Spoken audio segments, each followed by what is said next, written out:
Notre après-midi, c'est parti débat, comme je vais vous l'annoncer tout à l'heure. Comme vous pouvez le constater, on est beaucoup plus nombreux sur l'estrade maintenant. Alors je préviens tout de suite, c'est une deuxième partie de débat dans laquelle vous allez avoir un rôle important, puisqu'il va falloir poser vos questions. Surtout n'hésitez pas, je le dis dès le départ, pour que vous ayez le temps de mûrir vos questions et surtout de vaincre la timidité qui parfois peut empêcher de poser des questions. Il y a une vraie volonté des gens qui sont ici de les entendre et d'y répondre. Donc vraiment, n'hésitez pas. Nous ont rejoint Julie Capel. Julie Capel, donc vous travaillez à Blois, au centre hospitalier. Vous travaillez au service nutrition. Oui, tout à fait. Alors, je suis diététicienne de formation, diplômée depuis 2011, donc assez jeune diplômée. Et donc, j'ai travaillé pendant 4 ans en libéral sur Tours. Depuis 5 ans, désormais, j'ai quitté l'accompagnement, en tout cas individuel, des personnes pour pouvoir prendre des fonctions de responsable de l'unité de nutrition du centre hospitalier de Blois. Donc voilà, donc l'intervention plutôt dans le secteur hospitalier sur du management d'équipe, mais la diététique est un secteur effectivement qui me passionne depuis toujours. Et lorsque l'on m'a finalement conviée sur cette table ronde, je me suis tout d'abord interrogée sur quelles pouvaient être les attentes des participants quant au discours d'une diététicienne, de la diététicienne, sur cette thématique qui est manger en santé. Alors, manger en santé, finalement, qu'est-ce que ça veut dire? Manger en santé, on a une santé qui va être psychique, on a une santé qui va être physique, santé émotionnelle. Donc, l'idée, c'est déjà peut-être de redéfinir de quoi parle-t-on, et ça, on pourra le faire ensemble. Mais également, derrière le manger en santé, j'ai interrogé un petit peu mes proches, nos patients aussi, mon équipe, sur ce que ça évoquait pour eux, cette question du manger en santé. Alors, en fonction des profils des personnes, j'ai eu des réponses un petit peu différentes. Et la plupart ont quand même eu un point de convergence qui était la question de l'équilibre alimentaire, de manger diversifié, de manger sain, avec des quantités déterminées, une qualité nutritionnelle, ces discours-là. Alors, aujourd'hui, au risque de vous décevoir, je ne vais pas répondre à cette attente-là. Et je ne vais donc pas vous dire comment manger en santé, puisque je ne pourrai pas le faire. Tout simplement puisque vous êtes trop nombreux. Et finalement, l'idéal, ce serait qu'on puisse définir de manière individuelle qu'est-ce qu'est manger en santé, qu'est-ce qu'est manger en santé pour vous. Ça n'est certainement pas la même chose que la définition de votre voisin. Mais également, puisque la question individuelle, il faut qu'on aille un petit peu plus loin pour se la poser. Et pour ça, j'aimerais vous raconter une toute petite histoire qui va être assez rapide. Et ensuite, on pourra engager les échanges. Cette histoire, c'est l'histoire de Sabine. Alors Sabine, elle a 30 ans. Sabine, ça peut être votre voisine, ça peut être votre fils, ça peut être votre grand-oncle. Sabine, elle a poussé la porte de mon cabinet il y a maintenant 5 ans. Alors, quand elle est arrivée, sa demande, elle était assez claire. Elle souhaitait perdre du poids. Voilà.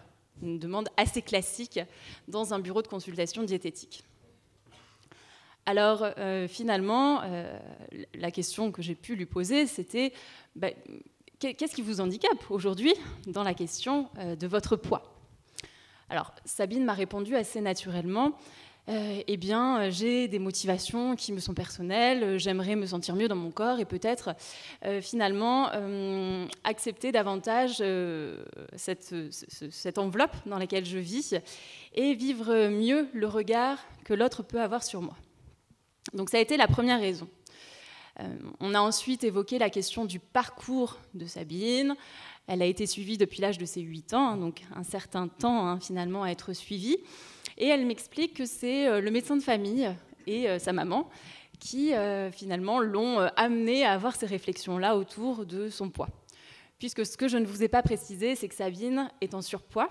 Et le surpoids, on lui a mesuré grâce à notre fabuleux indice de masse corporelle. On pourra également revoir cette question des indices et des indicateurs, puisqu'on a pu parler de la norme, de poids normal. Et ça, c'est des vraies questions qu'il faut qu'on puisse débattre ensemble. Donc, quoi qu'il en soit, les séances se déroulent. J'observe que Sabine a des connaissances très, très, très développées C'est quelqu'un qui maîtrise complètement la question de la composition des repas, les groupes d'aliments. Quelqu'un qui va vraiment très très loin, en tout cas, dans les connaissances en termes de diététique. Hein. Et donc Sabine me dit qu'elle a subi des échecs. Des échecs puisqu'elle n'a pas réussi à perdre le poids souhaité. Pourtant, elle s'est mise à l'activité physique, elle s'est inscrite dans une salle de sport.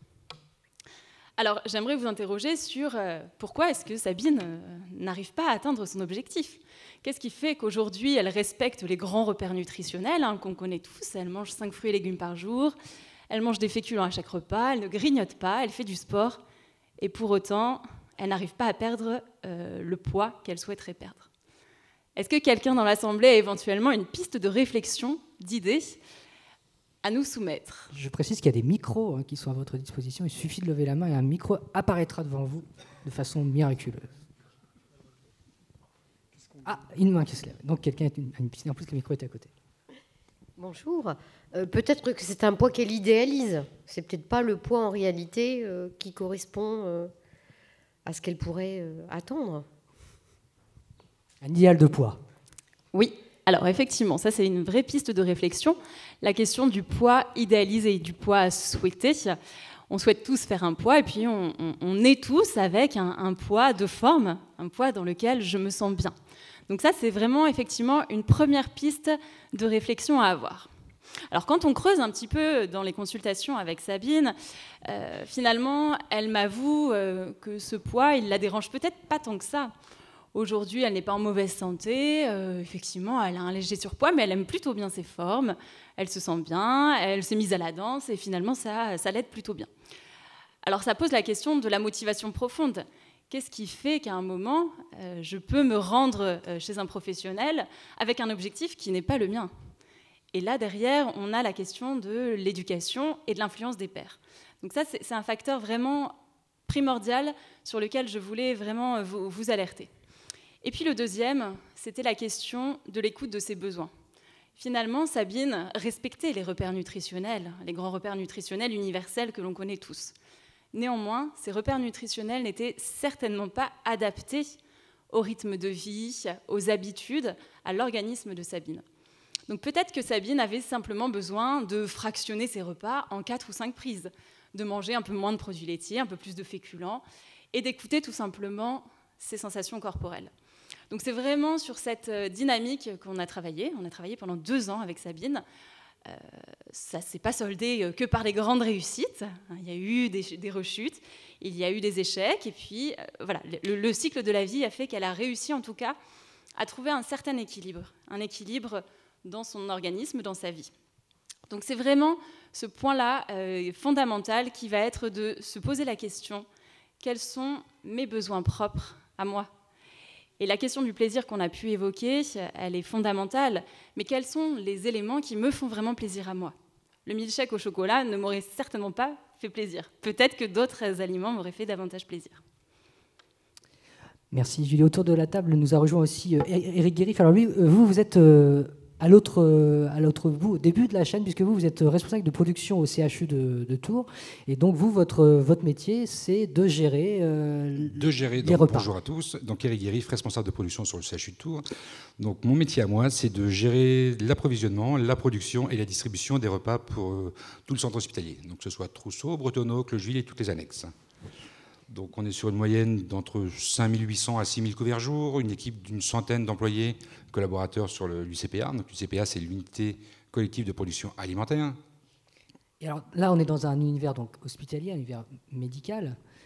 Comment on fait pour, à la fois, pour avoir une alimentation, j'imagine, ciblée, puisqu'elle est pour des malades qui ont chacun leurs problématiques, en même temps qu'ils répondent à tout ce qu'on a pu dire en première partie sur tous les grands repères de l'alimentation, tout ça dans du collectif. C'est pas un petit peu la quadrature du cercle, cette affaire-là? Le plus complexe pour nous, c'est déjà de répondre aux différentes pathologies. Tous les patients qui sont sur l'hôpital ont différents régimes. On peut retrouver jusqu'à peu près 95 à 100 typologies de plateaux différents. Que ce soit un produit salé, sans sel, texture modifiée, sans fibres, c'est là que c'est le plus compliqué. Après, on s'adapte, on a les produits qui nous permettent de le faire. On essaie de travailler un maximum de produits français, des produits sains. On intègre un maximum de produits locaux au fur et à mesure. La loi Egalim va arriver en 2025, qui va nous demander d'intégrer 50% de produits locaux ou bio. Donc voilà, ça c'est un petit peu un gros challenge. Et donc la restauration collective, vraie question, on parlait de l'éducation. Avant d'approfondir le débat, je vais juste présenter le dernier intervenant qui n'est pas encore intervenu dans notre débat. Donc Paul Bruno, vous êtes psychiatre, vous êtes addictologue, et donc présentez-nous en 2 mots vos recherches et votre champ de recherche. Tout à fait, donc merci beaucoup de l'invitation qui est faite de participer à cette table ronde qui reflète bien les aspects aussi pluridisciplinaires de la prise en charge des problèmes alimentaires dans l'obésité, mais pas que. Donc effectivement, moi je suis médecin de formation, spécialisé en psychiatrie et en addictologie, au sein de l'équipe d'addictologie. Je suis également enseignant-chercheur au sein de la fac de Tours, avec des activités de recherche sur les addictions, et notamment les addictions alimentaires. Essayer de mieux circonscrire un petit peu ce phénomène, de mieux le définir, de voir qu'est-ce qui est derrière cette difficulté à contrôler le comportement vis-à-vis de l'alimentation. Alors on travaille spécifiquement au niveau clinique avec les collègues du centre spécialisé obésité à Tours, donc l'équipe de Régis Sankar et Arnaud Deluca, qui est le responsable de l'équipe aussi, et pour essayer de mieux accompagner ces patients sur le plan addictologique, mais également sur le plan psychiatrique, puisque comme vous le savez, ces dimensions psychologiques et psychiatriques et addictives sont très importantes dans la prise en charge des problèmes alimentaires. Très bien, donc vous connaissez tout le monde, donc si vous avez déjà un premier point sur lequel vous souhaitez intervenir, une première question, n'hésitez pas. Est-ce que quelqu'un a une première question Oui, monsieur. Il y a monsieur, un micro au milieu de la salle. Avant que la question se pose, moi j'ai une question pour Patrice Debré. J'ai entendu beaucoup de gens qui se demandaient, et moi le premier, transplantation fécale, c'est quoi? Excusez-moi, mais eh bien, mes collègues, je mets le pied dans le plat, mais...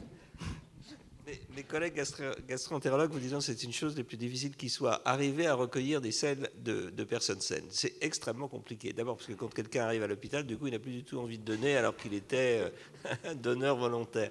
Ensuite, effectivement, il faut quand même s'assurer d'une certaine, on va dire, qualité, quantité aussi. Et après, donc...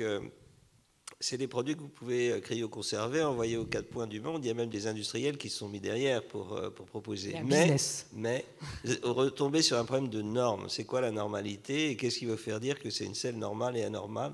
En tout cas, aujourd'hui, il y a une seule indication médicale pour laquelle c'est fait, qui est le Clostridium difficile, une maladie donc infectieuse qui peut résister aux antibiotiques et pour lequel vous faites des transplantations. Mais il y a beaucoup d'essais dans les maladies dans lesquelles je vous parle, pour lesquelles on essaye de voir, ou les collègues essayent de voir s'ils sont capables de moduler ou modifier effectivement l'expression ou l'apparition de ces maladies. Voilà, ça c'est fait. On va passer à votre question, monsieur. Oui, en fait, j'ai une question pour chacune des interventions, mais rien n'empêche de répondre à une seule question. On va morceler d'abord la première. Voilà, la première, elle est en continuité avec ce dont on vient de parler. Donc j'ai une question pour le professeur Debré. Enfin, quand je dis j'ai une question, c'est plutôt mon microbiote, puisque c'est 99% de moi. Donc, il y a une question, c'est en parlant de la transplantation fécale, est-ce que vous pouvez nous dire quelques mots, d'une part, d'un risque qui est apparu, qui est la mortalité, et d'autre part, d'un risque potentiel, enfin je dirais, et d'une indication potentielle qui est les maladies intestinales inflammatoires? Alors, sur la deuxième, c'est clair que vous avez aujourd'hui, donc en dehors de l'indication qui est l'indication officielle, c'est-à-dire celle pour laquelle vous pourrez être soigné, Clostridium difficile, remboursé par la sécurité sociale, etc. Toutes les autres, on est en phase de recherche. Et donc, en fait, vous rentrez dans des protocoles de recherche pour lesquels on va vous proposer ou pas, selon ce que vous avez, selon vous tombez sur la personne qui a effectivement un budget pour pouvoir faire ce type d'expérimentation, qui peut vous proposer des formules de ce type. C'est clair que c'est aujourd'hui quelque chose d'intéressant, mais je reviens à mon histoire des Chinois il y a 2000 ans.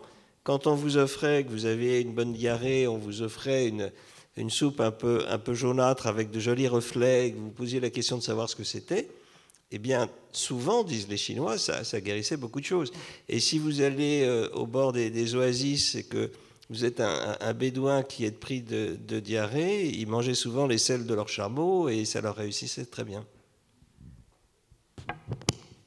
La deuxième question, puisque vous en aviez une autre. Oui, alors la deuxième question sera pour Monsieur Val-Layet.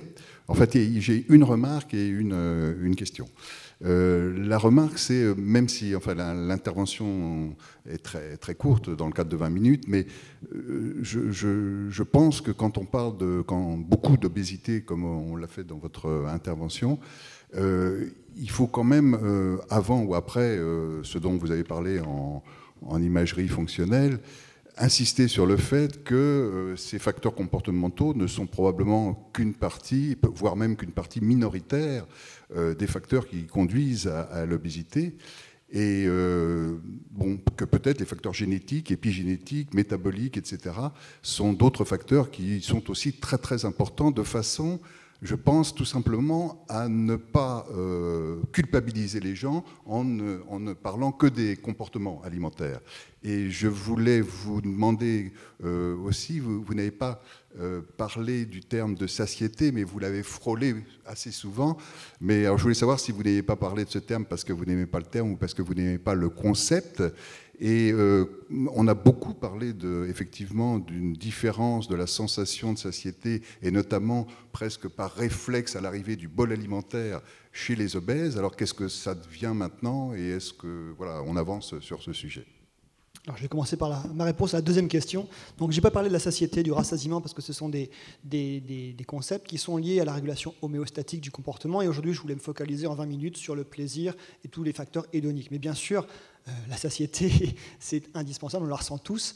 On peut avoir plus ou moins de facilité ou de difficulté à intégrer cette satiété. Et j'ai introduit aussi le terme de rassasiement. Souvent, les gens le confondent, y compris dans les publications scientifiques. Le rassasiement, c'est tous les signaux en fait, qui vont être émis par votre corps au moment où vous prenez le repas. Et quand ces signaux de rassasiement arrivent à un maximum, ça vous fait dire qu'il faut arrêter de manger. Et les signaux de satiété, c'est tous ces signaux physiologiques métaboliques qui vont continuer à s'exprimer dans votre corps et qui vous fait ne pas manger durant une période de temps jusqu'au prochain repas. Donc, mais je n'ai pas voulu aborder tous ces facteurs, je voulais me focaliser sur le plaisir. Après, sur votre première question, il est évident qu'il n'est pas dans l'intention des scientifiques de culpabiliser les consommateurs et les patients en insistant sur la dimension comportementale. Mais les facteurs génétiques, c'est moins de 5% des obésités. Les obésités purement génétiques, c'est même moins de 2%, je crois, purement génétique. Donc la génétique là-dedans, alors j'ai eu une discussion très intéressante avec Patrick Tougnon l'autre jour à Paris, à Trousseau. Il me disait que chez les enfants, c'est surtout génétique l'obésité. Bon, après, il y a toujours des controverses, mais ce qui est clair, c'est que l'obésité, il y a 100 ans, ça n'existait pas, ou pratiquement pas. On a dit ce matin qu'effectivement, il y a des facteurs sociaux. Les chefs de tribu qui étaient obèses, enveloppés, c'était des facteurs de rang social, effectivement, mais c'était une maladie de riches. C'était les riches qui étaient obèses, parce qu'ils avaient accès pléthore à l'alimentation. Ce n'était pas une maladie très commune, l'obésité. L'obésité, elle est très récente dans l'histoire des pathologies humaines. Et elle est due à quoi? Elle n'est pas due à la génétique, tant à la génétique que ça. Ce n'est pas des facteurs purement génétiques ou épigénétiques, c'est l'environnement. C'est l'environnement alimentaire, nutritionnel de nos civilisations modernes, de nos sociétés modernes, qui a fait que l'obésité est devenue une pandémie mondiale aujourd'hui, qui ne touche pas que les pays développés, occidentaux comme les nôtres, mais aussi les pays en voie de développement, voire de certains tiers-mondes. Donc aujourd'hui, en Inde, en Chine, on a de plus en plus d'obésité. Donc le problème, il est plus dans l'adéquation de ce que l'on est en termes d'individus, de patrimoine génétique, et l'environnement dans lequel on se retrouve plongé. Et vous regardez aux États-Unis, il y a une chose intéressante, où en Amérique, les gens qui sont les plus touchés par la maladie métabolique, par l'obésité, ce sont les Amérindiens. Et pourquoi? Parce qu'il y a certainement un terrain génétique, des susceptibilités. Ce sont des gens qui sont restés plus longtemps que nous dans des régimes de chasseurs-cueilleurs, donc qui ont développé des métabolismes économes, pour économiser l'énergie, donc ils stockent quand ils ont accès à ces ressources. Et aujourd'hui, ce sont des gens qui sont très touchés par les problèmes d'obésité. Mais c'est vraiment la convergence en fait de ce que l'on est en tant qu'individu, en termes de patrimoine génétique et de l'environnement, qui a fait que l'obésité aujourd'hui est une maladie qui explose. Donc c'est bien lié, principalement, à mon sens, à des comportements et à la façon dont on va se comporter dans un environnement qui est devenu pléthorique et déséquilibré en termes d'offres alimentaires. Alors bien sûr, l'idée, ce n'est pas de culpabiliser, de dire que c'est le consommateur qui est responsable de sa maladie, mais les sociétés ont leur rôle à jouer dans la façon dont on oriente les façons de consommer ou les façons de proposer, on parlait de publicité ce matin, de la façon dont on met en lumière la relation de l'homme avec l'alimentation. Donc il y a vraiment une notion comportementale qui est déterminante. Vous aviez un élément de réponse, je pense, Régis Anquart. Oui, merci. Moi, je ne crois pas que ça soit tellement culpabilisant de s'intéresser, je dirais, au comportement. Je pense que les patients, quand on les voit, je pense que l'obésité, c'est un signe, et je pense que de s'intéresser à la signification qu'a ce signe, et dans mon expérience, on reviendra sur ce que tu as dit tout à l'heure avec mon collègue, que je connais très bien, mais dans mon expérience, il y a une histoire à ça. Il y a une souffrance, généralement, il y a un mode de compensation, quelque part. C'est un peu simpliste ce que je dis, mais globalement, le fait de s'intéresser à pourquoi les gens ont eu ce type de comportement vis-à-vis de l'alimentation, sans bien sûr les stigmatiser, leur dire, ce que j'ai dit tout à l'heure, il ne faut pas être dogmatique, mais le fait de comprendre et de les faire comprendre, d'ailleurs, le mécanisme est à mon sens très très important. Ce qu'a dit David est ultra sophistiqué, mais à côté de ça, je dirais le côté psychologique associé à, encore une fois, moi dans mon expérience, 80% des patients qu'on peut voir ont une souffrance quelque part et ont un mode de compensation sur le plan alimentaire. Pour ce qui est de l'histoire génétique et les obésités génétiques, ça c'est très très peu, c'est 5% celles qui sont déterminées par des gènes. On est tous différents, c'est-à-dire que c'est vrai, dans cette salle, sans pour autant être, je dirais, concerné par une obésité massive ou autre chose, son corps va utiliser plus ou moins, je dirais, les nutriments, et ça, c'est vrai que c'est une grande injustice. Voilà. Mais une fois qu'on a dit ça, et pour revenir, c'est les propos de mon collègue, je pense, Patrick Tougnan, c'est vrai qu'actuellement, il communique, il dit, bah oui, finalement, il n'y a pas grand-chose à faire, tout est génétique, donc voilà. Et qu'est-ce qu'on fait alors? Pourquoi déjà, c'est pas simple d'avoir des médecins qui vont s'intéresser un petit peu à ça, à comprendre, à aider ces personnes qui souffrent. Mais si en plus ça, on leur dit ça, on dit, bah, après tout, puisqu'il n'y a rien à faire, pourquoi je m'embête? Puis on verra la génération d'après. Non, je crois qu'il y a vraiment pas mal de choses. Là, pour le coup, il y a quelque chose à faire, et je pense que ça passe effectivement dans ce domaine du comportement, je le crois. Voilà, juste ce petit élément qui est pratique de ma pratique personnelle. Alors, je ne voudrais pas complexifier le problème, mais entre l'environnement et la génétique, vous avez, on en a dit un mot ce matin, vous avez l'épigénétique. L'épigénétique, c'est cette glu très particulière qui fait qu'un gène s'exprime ou pas à un moment donné. Si vous prenez une ruche avec des abeilles, vous avez les ouvrières, vous avez les butineuses et vous avez la reine. La seule différence, qui fait entre la reine et les autres, c'est qu'elle mange de la gelée royale. Et qu'est-ce que fait la gelée royale? Elle la rend 3 fois plus grosse, elle vit 10 fois plus vite. Et la seule différence au niveau génétique, et indépendamment de cette différence comportementale, elle est d'ordre épigénétique. C'est-à-dire qu'on sait aujourd'hui qu'en fait, il y a des modificateurs chimiques qui viennent modifier tout simplement la régulation des gènes qui s'expriment. Revenons à l'homme. On s'est aperçu, partons sur ce phénomène, les gens ont cherché, les épidémiologistes, ils ont regardé ce qui se passait au niveau des grandes famines. Et ils se sont aperçus que si on prend 3 générations après, les grandes famines qui ont eu lieu en 40, je crois, on a maintenant des individus qui deviennent obèses. Et on pense que c'est effectivement par un mécanisme épigénétique qui s'est transmis par définition et qu'on arrive à cela. Donc la séquence des événements, pour relier à mon histoire, serait environnement, microbiote. Microbiote intervient via l'épigénétique sur les gènes et ainsi de suite. Jean-Pierre, vous allez juste réagir à ce que vous disiez votre confrère, je crois. Juste très rapidement, par rapport à ce que vous venez de dire, vous disiez avant, c'était les riches qui étaient obèses. Ça me fait dire une toute petite réflexion. Ils n'étaient pas obèses, ils étaient en surpondération, ce qui n'est pas tout à fait pareil. Et que, juste en tant que sociologue, je dois tirer la sonnette, comme on l'a fait avec Poulain dès les années 2000.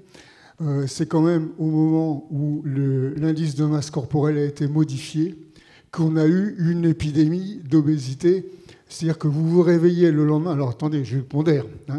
Je veux dire que, parce que justement, je recite encore Jean-Pierre Poulain, avec lequel on bossait à ce moment-là sur l'obésité et sur les déclaratifs et les pratiques, pour le coup, et le comportement alimentaire pour répondre à votre question. Et on s'aperçoit qu'un certain nombre de personnes. Alors, c'est compliqué, on peut faire des typologies, disons, installées dans la vie, pas forcément tout jeunes, sont donc la cinquantaine, prenaient une sorte il y avait une sorte de glorification à être un petit peu au-dessus. C'est-à-dire, la surpondération reste un moyen de se distinguer socialement à un moment où on veut faire... Alors, pas à tous les âges, hein, mais que donc... Et c'est là qu'on est sur le comportement, elle est totalement maîtrisée et régulée. C'est-à-dire que quelque part, on n'est jamais dans l'obésité. Enfin, l'obésité par rapport aux critères qui étaient donnés avant qu'on modifie la grille dans les années... 1er janvier 1999, si ma mémoire est bonne, non? Je crois. Ou 2000. Je ne sais plus, enfin, peu importe. C'est ce moment où on parle d'obésité, c'est à la fin de... Bon, voilà, c'était les seules choses que je voulais dire pour le moment. Une question peut-être à vous, Paul Vaudot, par rapport à l'addiction à l'alimentation. Alors, qu'est-ce que ça dit le fait? Alors déjà, est-ce que c'est un phénomène récent que l'addiction concerne l'alimentation, et qu'est-ce que ça dit de notre société pour rebondir sur la question? Est-ce que ça dit quelque chose, le fait qu'on puisse être aujourd'hui addict à l'alimentation? Alors, tout d'abord, ce qu'il faut préciser, c'est que le concept d'addiction à l'alimentation, il est assez récent en fait, dans sa mesure. En fait, hein. C'est depuis les années 2000. Avant, on parlait d'addiction, mais c'était pas vraiment mesuré, pas vraiment évalué comme actuellement. Ça reste quand même une hypothèse actuellement, c'est-à-dire que dans les troubles du conduite alimentaire actuels, on identifie bien l'anorexie mentale, la boulimie, donc les gens qui font des crises de boulimie avec les vomissements ou des stratégies pour éviter de prendre du poids. Et puis l'hyperphagie boulimique, où là on va avoir des crises de boulimie, on mange beaucoup en peu de temps, des grandes quantités, et avec la culpabilité, mais il n'y a pas de stratégie après de vomissement ou de perte de poids. Donc ça, c'est les trois grands types associés. Et arrive un courant de recherche supplémentaire qui est une hypothèse encore, hein, qui doit être discutée, qui est de dire on peut peut-être perdre le contrôle vis-à-vis de l'alimentation avec des choses qui sont assez similaires au niveau psychologique, neurobiologique, vis-à-vis de l'alimentation. Avec le fait de savoir est-ce que c'est une addiction à une substance, en gros le sucre c'est de la cocaïne, ou est-ce que, si on prend l'extrême de ce côté-là, ou alors est-ce que c'est plutôt l'addiction au comportement qui est le comportement, ce que ça représente, etc. Et du coup, pour rejoindre un petit peu ce que vous disiez sur la question du comportement, je pense que ça dépend comment est-ce qu'on considère le comportement. Si on considère le comportement comme étant un déterminant avec des déterminants individuels stricts, là, effectivement, on va renvoyer une image de culpabilité qui est le problème, c'est la substance, en fait, ou l'aliment. Et donc, à ce moment-là, le problème, c'est que la personne, elle se sent coupable parce qu'elle est responsable de sa consommation, en fait. Et que le problème de l'alcoolisme, tel qu'il a été conçu au départ, c'est la substance, c'est l'alcool. Donc, si jamais je prends de l'alcool et que je suis alcoolique, finalement, c'est de ma faute parce que j'arrive pas à contrôler. En fait, ce qui est intéressant, c'est de resituer l'addiction dans un contexte plus global, qui est la rencontre entre une personne, avec son histoire, sa vulnérabilité biologique et psychologique, une substance ou un comportement, qui est l'alimentation, qui peut être un autre comportement dans le cas des autres addictions, et un environnement donné. Et que du coup, pour une personne donnée, ce qui sera intéressant, c'est de délimiter la part relative de chacun de ces facteurs-là. Et que du coup, si on a une approche qui est une approche plus globale, c'est vrai que les patients sont souvent aussi assez intéressés par ça, parce que ça donne autant d'outils, qui peuvent être des outils pour atteindre ensuite et modifier ce comportement. Donc, à travers la notion de comportement, ça dépend comment est-ce qu'on le conçoit nous, et puis quel outil on se donne après pour pouvoir l'améliorer. Et donc les outils sont forcément polymorphes et agissent sur plusieurs domaines en même temps. C'est ça. Donc après, nous, forcément, dans le psychiatre addictologue, on fait l'hypothèse qu'il y a des vulnérabilités psychologiques, mais ça n'exclut pas du tout la possibilité de vulnérabilité épigénétique, biologique, sociale, etc. Et que, du coup, c'est plus notre domaine de compétence d'intervenir sur ces éléments-là, mais on a bien conscience que c'est une prise en charge qui doit être globale, d'où l'importance d'une prise en charge coordonnée sur les différents aspects de la maladie. Mais pour relier l'addiction, le comportement et l'imagerie cérébrale, nous avions fait une étude en fait sur les mannequins qui ont besoin d'être vus maigres et qui deviennent addicts d'une formule d'alimentation très particulière. D'une forme de dictature aussi, qu'on leur impose. Et en fait, l'imagerie cérébrale montre qu'ils allument des zones du cerveau très particulières. Je ne sais pas si vous... Ça fait penser à une étude qui a été publiée il y a quelques années par des Américains qui s'intéressaient à l'anorexie mentale, qui était une maladie psychiatrique. Les principaux symptômes, c'est qu'elle arrête de manger, cette personne-là. Donc c'est 1% de prévalence, 9 fois sur 10, ce sont des jeunes femmes, et une augmentation de l'activité physique, etc., des performances. Et dans l'anorexie mentale, ils ont regardé en fait chez des patientes au niveau cérébral, et ce qu'ils ont réussi à montrer, c'est que il y a certains mécanismes qui se rapprochent des mécanismes addictifs. Et leur hypothèse était de dire que l'anorexie mentale est une forme d'addiction, non pas à l'alimentation, mais au contrôle de soi, par différents biais, par l'activité physique, par les performances à l'école. Souvent, ce sont de très bonnes étudiantes qui font énormément de choses, beaucoup d'activités physiques. Et un des aspects du contrôle, c'est le contrôle de l'alimentation et de l'image de son corps. Et ils ont retrouvé des analogies, l'addiction à l'alimentation, à l'alcool, aux drogues, dans cette forme d'addiction au contrôle sur le corps, sur le comportement. Donc ça rejoint un peu ce que vous disiez, effectivement, sur l'image des mannequins. Il y a à la fois l'envie de correspondre à un idéal que la société ou que nos employeurs, en cas des mannequins, imposent. Donc c'est quelquefois une recherche du plaisir, parce que je corresponds à ce qu'on attend de moi, donc c'est une forme de plaisir. Et chez certaines personnes, c'est le plaisir issu de « j'ai réussi à modeler en quelque sorte mon comportement, mes habitudes et mon corps sur un idéal qui est le mien ou celui de la société ». Et du coup, ce qui est intéressant aussi dans cette dimension de comportement, c'est de comprendre au départ que le comportement, il a souvent une fonction aidante pour la personne, en fait, en termes d'homéostasie psychique, d'équilibre psychique.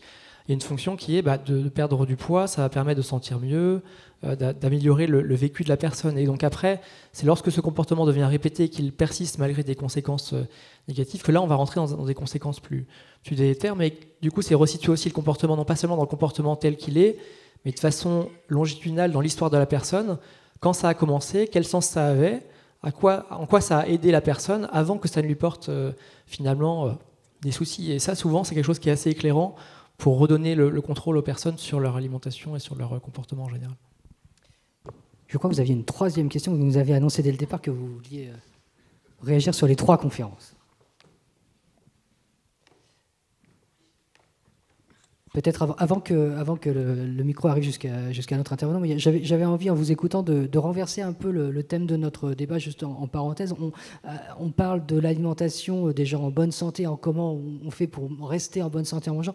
Et j'avais envie de vous poser la question, à vous qui vous occupez de nourrir des gens en milieu hospitalier, est-ce que l'alimentation peut aussi être une façon de retrouver ou de refaire un pas vers la santé quand on n'a pas... Enfin, quel rôle ça peut avoir tant au niveau métabolique que peut-être psychologique? Alors nous, à notre niveau, au niveau de la cuisine de l'hôpital, on peut le dire, on n'est pas du tout un service de soins direct, mais on a pour habitude de dire qu'un repas reste un soin pour nous. Ouais, donc à notre niveau, on se doit de cuisiner de façon la plus saine possible avec les produits les plus sains, tout simplement. Alors c'est un repas, c'est aussi, il y a le côté... J'en venais aussi au côté plaisir, peut-être qui déclencherait quelque chose. Là, peut-être que le spécialiste du cerveau peut peut-être nous éclairer là-dessus, mais le fait de donner une partie de plaisir en mangeant quelque chose peut actionner quelque chose qui peut être... Chez les personnes malades, ou même je citerai l'exemple des personnes âgées en EHPAD, le plaisir est fondamental à la santé. Une personne qui n'a plus de source de plaisir, social, environnemental, ludique ou alimentaire, souvent c'est la dernière source de plaisir qui reste aux personnes âgées, c'est le premier pas vers la maladie et ce qui suit après. Donc une des premières étapes pour sortir d'une maladie, c'est de retrouver des formes de plaisir, et l'alimentation, c'est une des plus fondamentales formes de plaisir que l'on peut espérer. Donc effectivement, ce travail qui est fait sur la composition des repas, aussi bien à l'hôpital qu'en EHPAD ou dans les maisons de retraite, elle est fondamentale pour garder les personnes en bonne santé, et à la fois psychique, mentale et physique. Alors je pense que j'ai 2 réactions, Jean-Pierre. A priori, je pense que Régis continuera derrière moi. Peut-être Julie aussi. Mais je commence. Sur l'alimentation, disons en milieu hospitalier, et vous avez après parlé des EHPAD. Il se trouve que j'ai eu la chance de participer au sein du CNA à tout le groupe de réflexion sur le travail hospitalier, et que, disons, pendant... je n'ai pas fini, mais que depuis une vingtaine d'années, je travaille sur la restauration plutôt de la personne âgée et en institution et portage à domicile. Et donc, pour rebondir sur ce que vous venez de dire, je suis tout à fait d'accord avec l'idée de plaisir, etc. Ce n'est pas du tout de la polémique, c'est pour aller plus loin. Quand on entend à l'hôpital, et vous l'avez dit, et je partage tout à fait que le repas est un soin, j'avais dit, et nous avons défendu au CNA, qu'il faut faire attention aux mots, c'est-à-dire que c'est un soin parce qu'il reconstruit ou il maintient le lien social et le plaisir. Ce n'est pas un soin parce qu'il n'y a pas de sel dedans ou parce qu'il n'y a pas de structure. Ça, c'est là où il y a le gros contresens. En milieu hospitalier et a fortiori dans les maisons de retraite, c'est la dimension, je reviens sur la dimension sociale et le lien social que justifie. C'est-à-dire que finalement... encore une fois, c'est pas moi, là c'est Poulain, je cite beaucoup depuis quelque temps, enfin aujourd'hui, c'est les hasards. Il y a eu toute une étude qui a été faite, mais Guy Grand l'avait faite un petit peu avant, mais Poulain a bien bossé avec des étudiants sur tout ce qu'il appelle les nourritures clandestines à l'hôpital.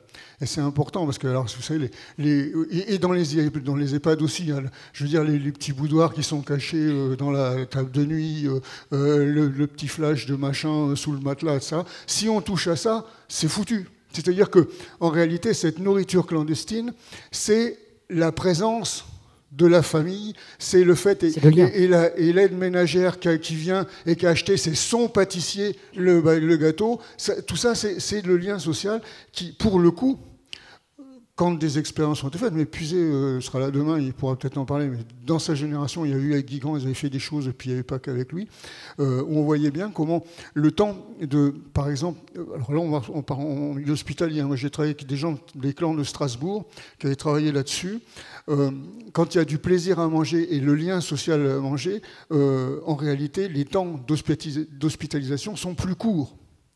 Bon, ça veut dire qu'en réalité, il faut que les financiers des hôpitaux, les gestionnaires, comprennent que l'investissement sur une clinique qui fait du lien social et du plaisir, c'est un retour fondamental sur investissement. Tant qu'ils n'auront pas compris ça et qu'ils seront dans une logique de comptable où on attend toujours le meuble, eh bien, ça ne durera pas. Voilà. Julie Capel, peut-être là-dessus. C'est pour ça qu'il faut absolument distinguer la nutrition de l'alimentation. Vous pouvez proposer un repas qui est parfait, nutritionnellement parlant, avec tout ce qu'il faut pour éviter à la personne âgée d'être sarcopénique, donc de perdre du muscle, de la fonction musculaire. Elle va être parfaite en termes de ration de protéines, de lipides, l'aliment parfait. Sauf que s'il a une forme qui ne procure pas de plaisir, ce sera une mauvaise alimentation, une alimentation qui ne sera pas saine. Alors, je crois qu'il y a un vrai paradoxe de toute façon sur l'alimentation hospitalière, on peut tous en parler. On a tous en plus une image de cette alimentation hospitalière, malheureusement, qui n'est pas une image très positive. Néanmoins, il faut savoir qu'il y a des choses qui se font. Alors, on a ce fameux paradoxe sur lequel je veux qu'on aille, c'est cette question effectivement de nourrir l'homme malade, puisque c'est avant tout notre mission, de répondre à des besoins nutritionnels spécifiques et de pouvoir les adapter. On a des productions qui sont conséquentes, avec des profils alimentaires très très très diversifiés. Ça veut dire qu'en termes de technique, je vous défie à tout un chacun de venir peut-être à la cuisine centrale de l'hôpital de Tours pour voir un petit peu toute la logistique qu'il peut y avoir. Et finalement, il y a souvent des combats entre le service de restauration et les services diététiques dans les établissements de santé. Mais là, voilà, je prends un petit peu leur défense sur ce plan-là, puisqu'il y a vraiment un travail conséquent. Alors, il y a des organisations qui nous amènent aussi à en tout cas, confirmer ce paradoxe. Nous sommes contraints à des liaisons froides, c'est-à-dire qu'on a des contraintes sanitaires qui nous amènent de toute façon, avec nos modes de production, à avoir des aliments qui vont perdre leur qualité organoleptique. Nous sommes soumis à des marchés publics qui donc, nous ont permis de massifier des achats, bonne ou mauvaise idée, peu importe, en tout cas c'est la réalité actuellement, et qui nous ont malheureusement éloignés des choix individuels, des choix en termes de qualité nutritionnelle et qualité de goût. Parce qu'au-delà de l'apport nutritionnel d'un plat, le fondamental d'un service restauration et nutrition d'un hôpital, c'est bien que le plat soit consommé. À Blois, je ne connais même pas l'apport calorique des plateaux repas que l'on sert. Aujourd'hui, j'ai envie de vous dire que ça n'est pas la priorité numéro 1. Notre priorité, elle a été plutôt de se dire, OK, quel est le besoin de notre patientèle? Quels sont les profils de nos patients? Aujourd'hui, nous avons une patientèle qui est à 80%, une patientèle qui a plus de 65 ans. Donc nous avons finalement un régime alimentaire standard qui va être hyper calorique, hyper lipidique. Donc vous venez demain à l'hôpital de Blois, vous aurez de la tête de veau, vous aurez des plats complets, des plats d'antan, qui correspondent au profil finalement de notre patientèle. Ce que je veux vous dire derrière, c'est qu'on a malheureusement, et dans tout milieu professionnel, un paradoxe qui s'offre à nous. Le tout est d'essayer de trouver et de faire au mieux en faisant participer peut-être la population ciblée. Et c'est peut-être là-dedans qu'il faut qu'on pousse nos réflexions. L'avis du CNA, effectivement, donne des pistes de réflexion. Pourquoi pas en créant des salles conviviales dans les services hospitaliers pour que chaque patient qui se retrouve tout seul dans son lit d'hospitalisation à manger devant son plateau repas puisse prendre, s'il est autonome, son plateau et aller déjeuner dans le salon qui est proposé, ou pourquoi pas au self du restaurant du personnel. Donc il y a ces idées un petit peu innovantes que l'on propose à nos directions, mais tout ça, en tout cas le changement ne peut pas se faire en peu de temps. Et je crois qu'il faut en tout cas qu'on puisse continuer à avoir ces initiatives un petit peu innovantes, novatrices, pour que l'hôpital de demain ne soit plus cet hôpital effectivement cloisonné, fermé, et que l'alimentation puisse garder le sens propre de nos organisations. Pour terminer juste sur cette illustration, on est en train, nous, de réfléchir un petit peu avec les services de soins à la façon d'organiser les soins.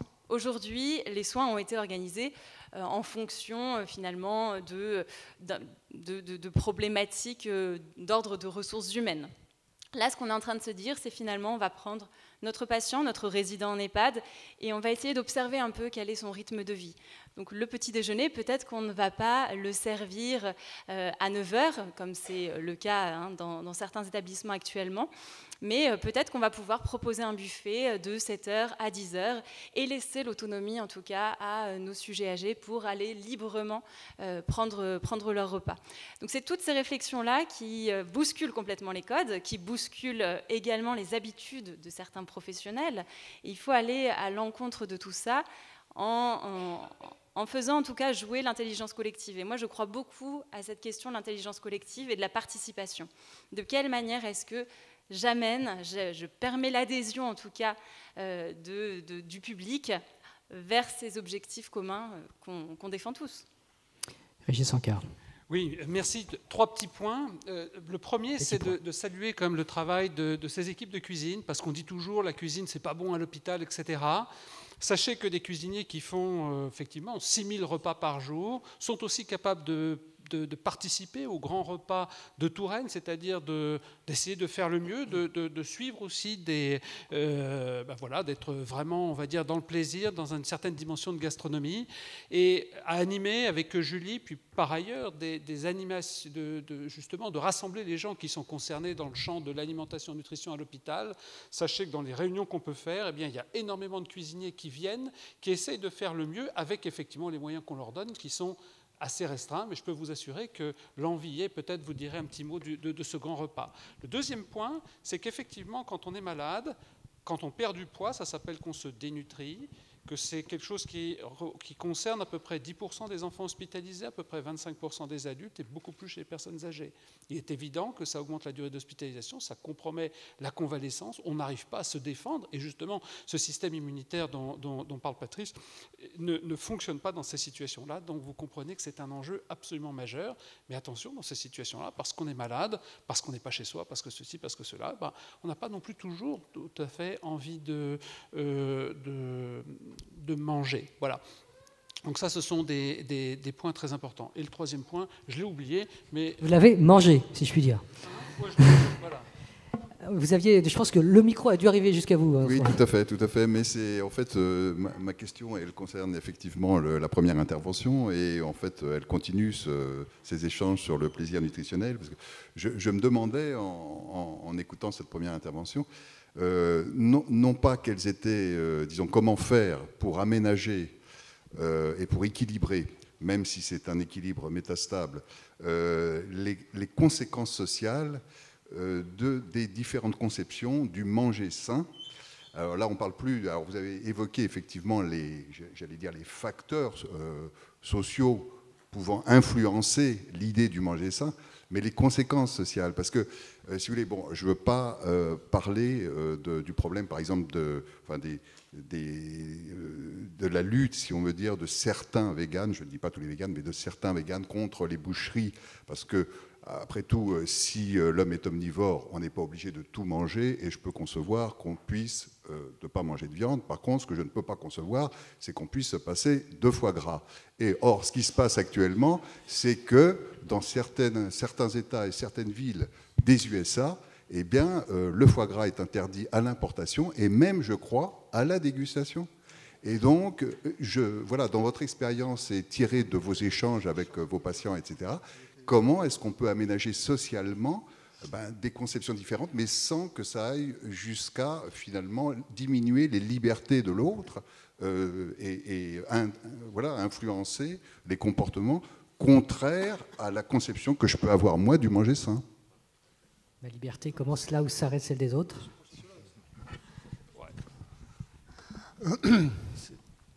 Je suis un petit peu ennuyé. Non, enfin, déjà, je veux vous dire, l'interdiction du foie gras, c'est facile, parce qu'on va parler des autres. L'interdiction du foie gras, de mémoire, la première décision d'interdiction du foie gras aux États-Unis, parce que c'est aux États-Unis que ça s'est fait, c'est quand Schwarzenegger a été élu gouverneur de la Californie. Bon, et donc, il avait fait, pendant sa campagne, une promesse aux antispécistes, on l'appelait, c'était pas les véganes, c'était les antispécistes, qui commençaient là, et donc il a tenu la promesse, et donc je sais que j'avais des collègues, particulièrement à Toulouse, qui travaillaient sur le foie gras, c'était pas Poulain, là. Et donc, bon, ça date pas d'aujourd'hui, je dirais. Hein, bon. Et quand... alors... La question, bon, je suis sociologue, donc il y a à la fois l'homme et le sociologue, donc c'est très difficile dès qu'on commence à soulever le problème de ces violences, des interdictions qu'on fait aux autres. Alors j'ai essayé d'y aller comme ça. En tant qu'homme, et aussi, je pense, en tant que sociologue, c'est impensable. Enfin, on sait ce que c'est. Ça s'appelle la tyrannie, ça s'appelle une prise de pouvoir, etc. C'est impensable qu'un groupe minoritaire ou majoritaire, mais là, en l'occurrence, là, encore minoritaire, et très, très minoritaire, même si c'est très médiatisé, il est impensable qu'un groupe puisse imposer, et l'imposer de façon violente, ses croyances, parce que ce sont des croyances, aux autres. Quel que soit le groupe. C'est-à-dire qu'il est aussi, pour faire la part des deux côtés, il est aussi stupide dans des municipalités où on sait qu'on a 90% de petits musulmans qui fréquentent l'école primaire, de décider que la municipalité fera un repas de cochon au moins une fois par semaine, sinon 2 fois par semaine. Dans les deux cas, c'est des prises de pouvoir inacceptables. Bon. Alors ça, on le met de côté. Alors maintenant, après, il y a le vrai problème, peut-être où Régis et bien sûr les autres peuvent participer au débat, qui est le problème de est-ce qu'on écoute. Moi, je n'ai pas développé beaucoup, mais parce qu'il faut faire en 10 minutes, mais la pluralité du mangeur. Le mangeur, il est pluriel dans ses croyances. Enfin, quand j'ai parlé d'incorporation, j'ai dit, bon, ça change selon les modes, selon les années, selon les groupes sociaux, selon le sexe, selon l'âge, Régis l'a bien souligné, mais aussi selon les cohortes, c'est-à-dire que les 60 ans d'aujourd'hui n'ont pas les mêmes préférences alimentaires que les 60 ans d'il y a 25 ans. Ce qui pose des problèmes aux marchands de croquets. Vous savez, les croquets avec les amandes, c'est très bon. Mais quand vous amenez ça dans une maison de retraite, alors il faut faire attention aussi à ça. J'ai un petit peu d'humour, là. Mais, quand vous donnez des croquets, parce que c'est ce qu'ils mangeaient, alors ça, ils adorent ça. Sauf que les PME qui produisent les croquets, ils n'en produisent plus, parce que vous avez plus ceux qui les aiment n'ont plus la dentition pour les manger. Bon. Donc ça, c'est un vrai problème. Hein. Bon. Comme et me semble-t-il aussi le problème, je rebondis, de la tête de veau. Parce que la tête de veau, donc quand on a fait avec la tête de veau, c'est quand même les plus de 80 verges. Hein. Bon, je veux dire, bon, mais vous en avez le droit. Non, mais bien sûr, mais il y a toujours eu des mangeurs d'abat. Mais associer une catégorie d'âge d'une cohorte, ça, les cohortes bougent. C'est-à-dire qu'on a été surpris avec nos étudiants la dernière fois qu'on a fait, c'était en Loire-et-Cher justement en plus, des études sur les préférences alimentaires des personnes âgées à domicile.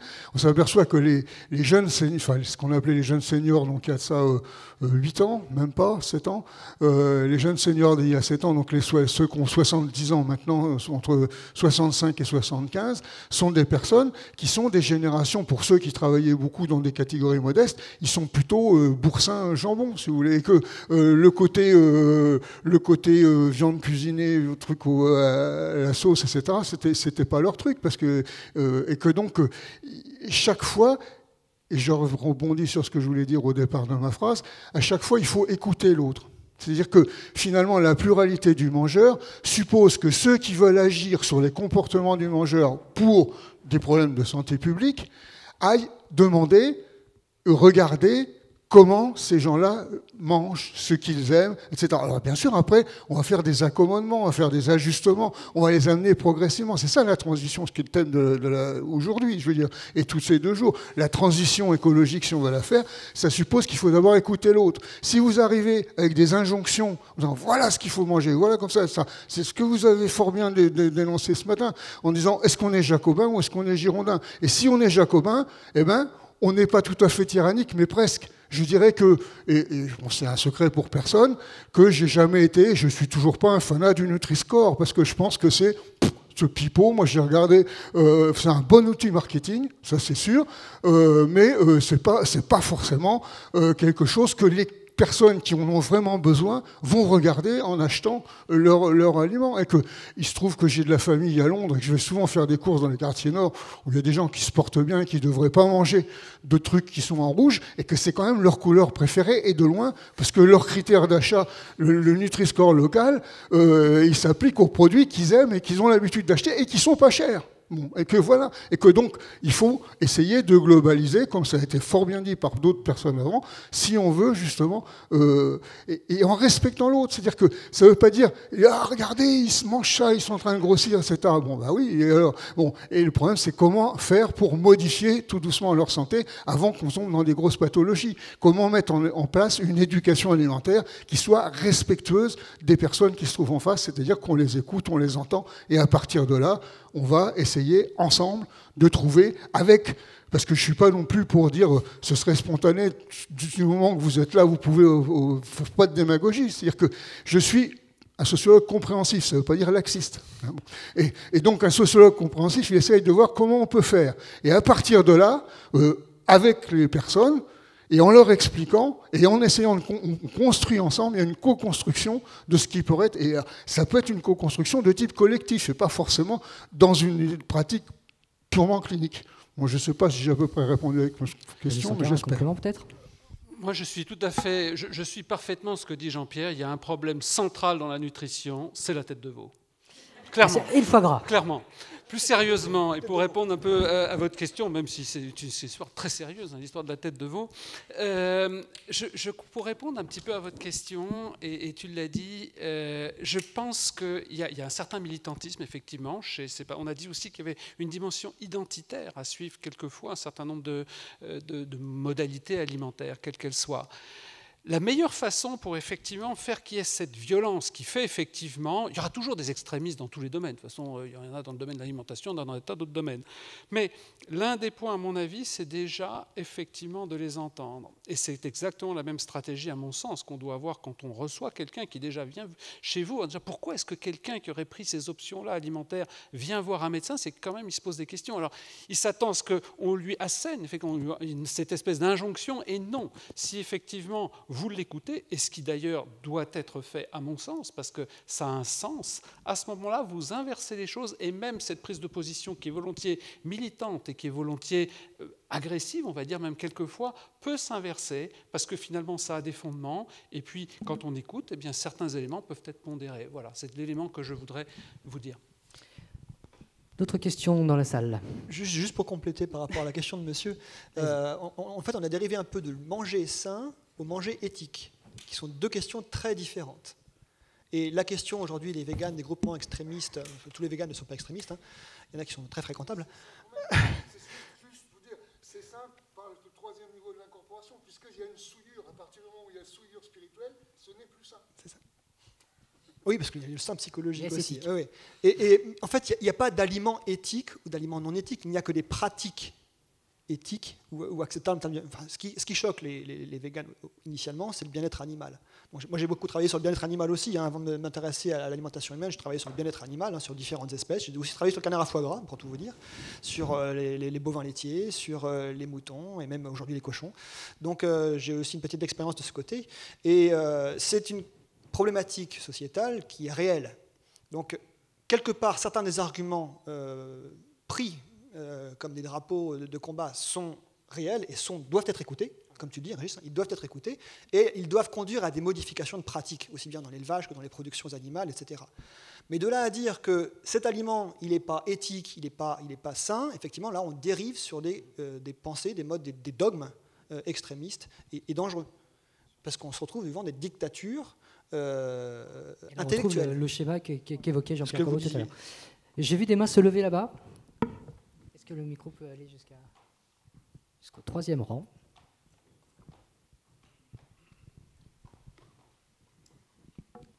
Madame. Oui, juste une petite question. Moi, je reviens sur les professeurs Desbray à propos de... Quand on parle de l'intestin, on dit que c'est notre deuxième cerveau. Et moi, je suis confrontée autour de moi à des problèmes concernant l'intestin. Vous avez parlé de toutes les bactéries qu'on a dans l'intestin. On sait qu'il y en a des millions. Et je voulais avoir votre avis sur ce qu'on voit fleurir dans les pharmacies, tout ce qui est les probiotiques. Si vous avez des étagères entières, on vous conseille des probiotiques pour régler vos problèmes intestinaux. Alors ça d'une part, et également je voudrais avoir votre avis aussi sur ce qu'on appelle on n'arrête pas de nous parler du gluten et les régimes sans gluten. Donc là c'est à la fois les diététiques, c'est à la fois, moi autour de moi il y a des jeunes qui ont moins de 30 ans ou 30 ans qui sont complètement, le gluten, le sans gluten, il ne faut pas manger ça, vous invitez des jeunes, on ne mange pas, on prend des crêpes le matin avec, et on fait des cures de probiotiques, je sais pas, c'est Lactabial, toutes ces boîtes roses qu'on voit dans les pharmacies. Voilà, je voudrais avoir votre avis. Sur les probiotiques en général, il n'y a pas un seul... si vous voulez, quand vous voulez faire la démonstration que quelque chose est effectivement efficace, vous devez faire des essais contrôlés. Et il n'y a pas un seul essai contrôlé qui a été fait sur les probiotiques. Donc on ne peut absolument pas dire que c'est effectivement utile ou pas utile. Cela dit, il y a des gens qui ont fait vous connaissez l'ultra-vue, qui ont fait des fortunes avec ce type de médicaments. Et parfois, d'ailleurs, ça fait des choses intéressantes. Sur la partie gluten, c'est une autre partie, parce que c'est effectivement, il y a des intolérances très particulières à cette gluten. Je voulais rebondir quand même sur un point dans toute notre conversation tout à l'heure, et ça porte sur les portes du plaisir, j'allais dire, parce qu'on a beaucoup parlé, effectivement, du comportement, et puis en aval, de manger ou pas manger. Mais finalement, par où mange-t-on? Et alors, j'ai réfléchi à ce problème dans deux pays un peu différents. J'étais un jour au Japon, dans un centre expérimental, il y avait un singe qui était endormi sur la table, il avait les yeux qui étaient maintenus ouverts par un scotch, et il avait toute une série de capteurs électriques sur le cerveau. Et alors, on faisait défiler à ce singe toute série de formes, donc des croix, des pointillés, des triangles, des ronds, et puis on a fait défiler une banane. Et à ce moment-là, paf, il y a eu un afflux électrique absolument considérable. Donc, est-ce que l'œil, je vous pose la question, de quelle manière est-ce que l'œil, quand on regarde la tête de veau, par exemple, ça nous inspire. Ça dépend de l'œil. Ça, c'est la première porte d'entrée. La deuxième, alors, je ne sais pas si vous êtes déjà allé, je raconte souvent cette histoire, mais à Shanghai, et manger ces petits raviolis qui sont absolument extraordinaires, dans lesquels vous avez une sauce autour de la viande. Donc, j'étais avec une collègue chinoise qui me dit, vous, Européens, vous avez les quatre sens du goût, sucré, salé, amer, acide, mais nous, les Asiatiques, on a mieux. Alors je dis, comment vous avez mieux? On a le goût du merveilleux. Et le goût du merveilleux, c'est le 5e, après que j'ignorais tout à fait d'ailleurs, et qui est... Donc, on va demander à David, qui est beaucoup plus calé de nous en parler. Et donc, est-ce que c'est une deuxième porte d'entrée que vous prenez en considération dans les plats? Alors, comme vous l'avez souligné, il y a de multiples portes d'entrée au plaisir. La vision est un des premières modalités sensorielles qui va anticiper, qui peut permettre d'anticiper le plaisir. Je vous parlais tout à l'heure de représentation mentale, d'image multisensorielle de l'aliment. Si, encore une fois, je vous dis fraise, vous savez tous à quoi correspond une fraise. Ça a une forme de cœur, c'est rouge, il y a des petits points jaunes, ça a telle odeur, c'est fruité, et ça a tel goût. Et quand on fait un rappel par une image, par un goût, une odeur. Il n'y a pas besoin d'avoir tout le fruit devant vous pour rappeler cette image multisensorielle, parce que vous l'avez rencontrée à plein de reprises au cours de votre vie. Donc votre cerveau a une image très précise de ce que c'est que la fraise. Et donc pour procurer ce plaisir, en tout cas l'anticipation du plaisir, la simple vision d'une fraise, une simple photo, sans goût, sans odeur, va rappeler dans votre cerveau l'image multisensorielle de la fraise, mais aussi de tout ce qui a accompagné la consommation de cet aliment en termes de plaisir au moment de la dégustation, et puis aussi tout ce qui est post-ingestif. Donc c'est parfois inconscient, mais quand un aliment vous a rassasié, qui vous a conduit à l'état de satiété, votre cerveau s'en souvient. Et il va se rappeler que un plat de pâtes, c'est bien consistant. Si vous avez un coup de mou, avant un marathon le lendemain, ce que vous mangez, c'est un plat de pâtes, parce que votre cerveau a parfaitement intégré que les glucides, ça va vous apporter de l'énergie. Donc il y a votre cerveau en permanence une image multisensorielle qui correspond aux caractéristiques sensorielles, mais aussi post-ingestives, tout ce qu'il a associé à cet aliment. Et quand vous lui présentez ne serait-ce qu'une modalité sensorielle, il est capable de rappeler l'intégralité des expériences qu'il a eues avec cet aliment. Et c'est pour ça qu'une simple image de banane, même chez un singe, un macaque, peut déclencher une activation électrique, mais aussi la libération de neurotransmetteurs, notamment la dopamine, les opioïdes endogènes, qui vont déclencher l'anticipation de la récompense. Et la deuxième question, c'était la cinquième saveur, l'umami. Umami, c'est un terme japonais, et c'est un peu le goût des acides aminés, des protéines, dans le bouillon de viande, vous en avez dans la soupe miso, vous avez ce goût umami, qui est la cinquième saveur. Et aujourd'hui, on parle même d'une sixième saveur, le gras, le glutamate monosodique. Le glutamate monosodique, c'est la molécule de référence qui porte le goût umami. Et on parle aujourd'hui même d'une sixième saveur, qui est la saveur au gras. On a des récepteurs au gras sur la langue, on a des récepteurs tout au long du tube digestif, et même au sucre. Les récepteurs qu'on a sur la langue sont les mêmes que ceux qu'on a dans le tube digestif, et donc on goûte aussi l'aliment avec notre tube digestif. Et le cerveau, quand il perçoit du sucre au niveau intestinal, il perçoit aussi du plaisir, même si on n'en a pas conscience, l'intestin perçoit du sucre, et ça procure du plaisir au niveau cérébral. Alors du coup, on va poser la question à Eric Khalif. Si on prend simplement l'œil, l'aspect des Parlez devant avec le micro, Patrice.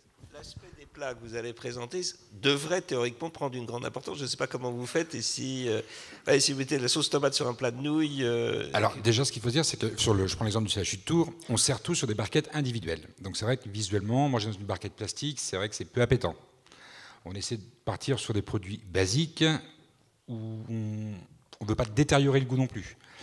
Un plat de pâtes, oui, voilà, on va faire un plat de pâtes avec une sauce tomate dessus. On va faire la jonction de fromage râpé, tout simplement. Donc le visuel a quand même son... On mange déjà avec les yeux. Oui, bien sûr. Voilà. Vous allez au restaurant, vous allez à l'hôpital. Après, le seul problème de l'hôpital, c'est que le point de comparaison, on l'a que sur l'aliment, que sur la restauration. Demain, on fait un acte chirurgical, j'ai aucune connaissance en médecine. Par contre, demain, on m'amène un bœuf bourguignon ou un bœuf bouilli, je vais pouvoir me dire, ah, attention, c'est pas le même que maman. Tout simplement. Évidemment, c'est...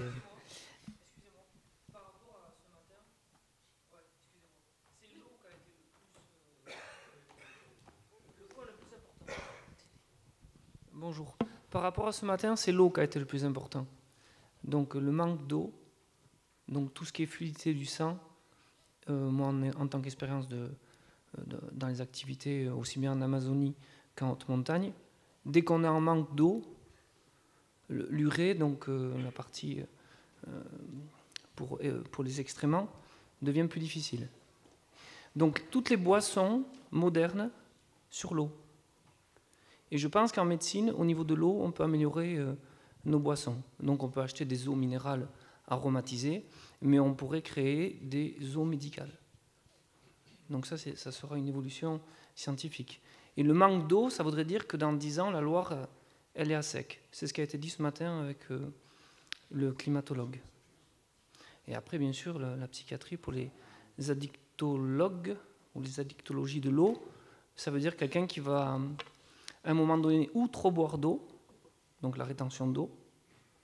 Donc ça, c'est et l'air. Ensuite, c'est l'air. Parce que c'est les 2 points les plus importants de la santé. Parce qu'après, on peut se passer de manger pendant 2, 3 jours, 40 jours, mais ça, c'est des diètes choisies, conscientes. Mais une monodiète, ce qui se passe beaucoup dans les pays où ils sont en insuffisance alimentaire, par exemple au Sénégal, ils sont beaucoup dans des monodiètes. Ça ne veut pas dire qu'ils sont en mauvaise santé. Parce qu'ils ont une agronomie assez bien établie. Et dans des pays où ils sont en insuffisance d'eau, donc en ce moment au Burkina Faso, ils sont en migration. parce qu'il manque d'eau. Et pour nous, la France, on va être en insuffisance d'eau.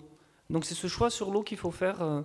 Vous avez raison ce week-end sur l'importance de l'eau, effectivement, dans le soin. On n'y pense pas assez. D'ailleurs, c'est pas qu'à l'hôpital, c'est dans la vie de tous les jours. D'ailleurs, avant, on disait que pour être en bonne santé, on regardait les urines. Quand les urines étaient claires, ça voulait dire que ça allait bien. On boit tous insuffisamment tous les jours. Il ne faut pas non plus boire avec excès. Et là, on tombera effectivement dans des domaines que connaissent très bien mes collègues, addictologues notamment. Mais vous avez parfaitement raison. C'est un point important à intégrer dans notre alimentation de tous les jours, et particulièrement à l'hôpital. Juste peut-être une anecdote. On a besoin d'eau. On a besoin d'eau pour maintenir une pression osmotique. Et pour ça, on a besoin de sel. Et donc le sel retient l'eau. Quand vous n'avez pas d'eau, vous avez besoin de plus de sel pour retenir de l'eau.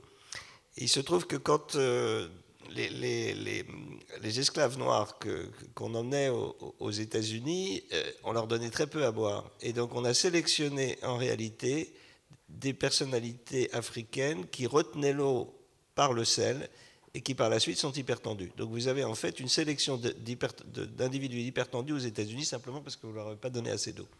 Au départ. Je voulais juste qu'on revienne quand même un instant sur il a été évoqué les intolérances au gluten par Madame tout à l'heure. On en a parlé rapidement, mais j'ai vu qu'il y a eu des réactions des têtes qui opinaient. Alors, on n'en parlait pas il y a 15 ans. C'est devenu quasiment quelque chose d'extrêmement, j'allais dire, banal. Alors, mythe, réalité, effet de mode, intolérance au gluten, qu'est-ce qu'il faut en penser ? Alors, c'est un peu les réflexions que je me faisais en pensant à cet après-midi d'intervention. Je me suis dit, est-ce qu'il vaut mieux être ignorant et finalement peut-être couler de longs jours à ne pas avoir trop de connaissances et trop d'informations et entrer dans une cacophonie d'informations au point de ne pas m'y retrouver, ou est-ce que finalement cette offre et ce détail que l'on peut obtenir, que ce soit sur les réseaux, les médias ou auprès de professionnels, est-ce que ça peut avoir un impact ? Et vous l'avez soulevé, l'impact il est bien présent. Et on l'observe dans nos patientèles, on a de plus en plus de demandes effectivement de régimes restrictifs, puisque le régime sans gluten est un régime restrictif où on restreint effectivement la protéine du gluten. Alors nous, on le conserve pour un diagnostic bien précis qui est la maladie cœliaque. Néanmoins, nous avons effectivement un mouvement de mode. Alors, je ne sais pas s'il a vraiment été accompagné par le sportif, le tennisman Novak Djokovic, qui a suivi ce régime sans gluten et qui, sur la même année, est arrivé numéro 1 mondial. En tout cas, il y a eu des corrélations. Il fait pas que ça, je pense, quand même. Il y a eu des corrélations, et c'est vrai que les jeunes générations, peut-être sensibles au sport, qui ont pu suivre un petit peu les différents médias, ont finalement peut-être fait un transfert et se sont dit, mais si ce régime sans gluten n'était pas à l'origine finalement de performances physiques qui étaient majorées. Donc ces demandes, on les a, mais on les a finalement dans d'autres secteurs. On a le régime paléolithique qui revient, on a tout un tas de régimes multiples et divers. Je pense que revenir sur l'écoute de la demande, alors pourquoi est-ce que les jeunes autour de vous souhaitent-ils faire un régime sans gluten ? Est-ce que c'est un souhait de perdre du poids ? Est-ce que c'est un souhait... Qu'est-ce qui motive en tout cas un changement de comportement alimentaire ? Et je pense qu'il ne faut surtout pas fermer la porte, mais peut-être essayer de l'entendre et sans aucun jugement, parce que je crois qu'il faut qu'on soit très, très humble en tant que professionnel de santé, pouvoir accompagner au mieux les personnes et en tout cas leur apporter toutes les informations pour que le choix soit le mieux éclairé possible. Peut-être le psychiatre et addictologue a quelque chose à dire là-dessus sur... Oui, tout à fait. C'est sur la question des approches restrictives, en fait, où on va à un moment donné restreindre un accès à un aliment en particulier, voire à plusieurs. La question ça peut poser, c'est de façon sous-jacente de voir dans cette restriction, est-ce qu'il n'y a pas une intention de contrôler ces apports dans le but d'avoir une forme corporelle qui soit plus satisfaisante, au-delà juste de la question du gluten ou de autre chose, et que du coup, le risque c'est de couper un peu quelque chose qui est de l'ordre de je pense qu'il faudrait que je fasse comme ça.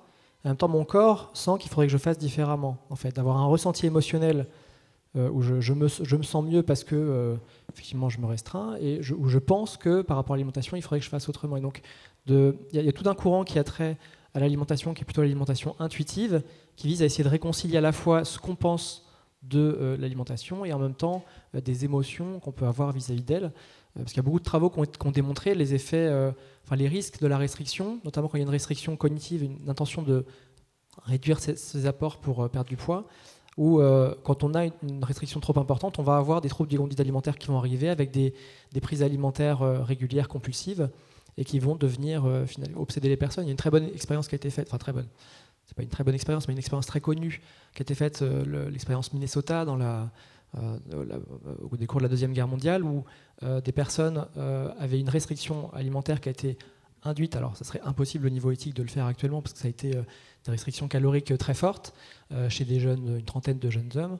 Et ce qu'on a vu, c'est que plus ils se restreignaient sur le plan alimentaire, plus ils étaient obsédés par l'idée d'une alimentation et d'avoir des aliments qui soient agréables, et plus ils avaient des comportements autour de l'alimentation qui se modifiaient avec des rituels qui se constituaient petit à petit pour essayer de diminuer leurs apports sur le plan calorique. Donc c'est le message peut-être aussi sur le plan médical de cette restriction-là. C'est vrai que si on la maintient trop longtemps sur le long terme, le risque après c'est de voir survenir des conduites compulsives vis-à-vis de l'alimentation, que ça génère une culpabilité, qu'on se restreigne encore plus et qu'après on reste dans un cercle vicieux qui risque après d'être difficile. Donc se questionner sur quel type d'aliments est-ce qu'on restreint, pourquoi est-ce qu'ils sont restreints. Il y a des fois des bonnes raisons, parce que si physiquement on sent mieux sans prendre de gluten, à la limite, pourquoi pas, mais c'est vrai que c'est d'essayer d'avoir une vision peut-être un peu plus globale de ces restrictions. On entre déjà dans le money time là, de notre débat, il reste une dizaine de minutes. On va reposer des questions et je ne voudrais pas qu'on passe à côté d'un élément important, me semble-t-il. On a vu tout à l'heure dans votre intervention, David, qu'il y avait que le cerveau s'imprimait dès le plus jeune âge. Et donc, je voudrais qu'on aille ensemble, alors assez rapidement, je sais que tout le monde aura forcément quelque chose à dire sur la question, mais sur la question de la pédagogie, qu'est-ce qu'on peut faire en tant que parents, en tant que proches de jeunes humains pour que le cerveau se plie, prenne les bons plis, j'ai envie de dire. Effectivement, la question que vous soulevez, elle est capitale en nutrition. Ça rejoint la théorie, le concept de développement, de l'origine développementale de la santé des maladies, qui a été développé par David Barker, qui nous a quittés en 2014, je crois. Et donc, ce qu'il a démontré, c'est que l'environnement nutritionnel périnatal, autrement dit, tout ce qui se passe durant la gestation, durant l'allaitement, et puis jusqu'aux 2 ans de l'enfant, on parle souvent des 1000 jours de la vie, 1000 premiers jours de la vie, c'est capital en termes de détermination de vos trajectoires en termes de santé et de maladie. C'est-à-dire que l'environnement nutritionnel durant cette période va impacter des mécanismes épigénétiques, on en parlait tout à l'heure, de ces mécanismes épigénétiques, qui vont vous conditionner, attention au terme que j'utilise, ce n'est pas un conditionnement comportemental, mais conditionner en termes métaboliques, nutritionnels, à avoir des susceptibilités différentes dans un environnement donné, à des maladies ou à un bon état de santé. Tout se joue avant 3 ans, quoi, finalement. C'est un peu, en gros, c'est un peu ça, voilà. Aussi bien au niveau du comportement que du déterminisme métabolique nutritionnel. Donc, effectivement, l'alimentation de la mère durant la gestation, l'allaitement, l'alimentation précoce de l'enfant, les premières confrontations avec l'aliment solide, et puis jusqu'aux 2 ans de l'enfant. Donc, la plupart des préférences alimentaires se construisent avant 2 ans, déjà. Les travaux de Sophie Nicklaus, l'équipe de Dijon, ont beaucoup travaillé sur cette question-là. Et d'un point de vue, même au niveau, on parle d'empreinte nutritionnelle, d'empreinte métabolique, c'est que même au-delà des comportements, votre métabolisme et votre organisme va être conditionné à réagir plus ou moins bien dans un environnement nutritionnel. Donc effectivement, le premier mode d'action avant de travailler sur les thérapies de guérison, etc., il faut travailler sur la prévention, parce que si tout se joue avant 2 ans, une grosse partie des choses se joue avant 2 ans. On revient sur la question de monsieur tout à l'heure, où on culpabilise effectivement les gens. La question, ce n'était pas de culpabiliser les gens sur leur comportement, c'est que beaucoup des comportements qu'on a à l'âge adulte sont dus à des choses qui se sont passées très précocement dans notre enfance, petite enfance, voire in utero.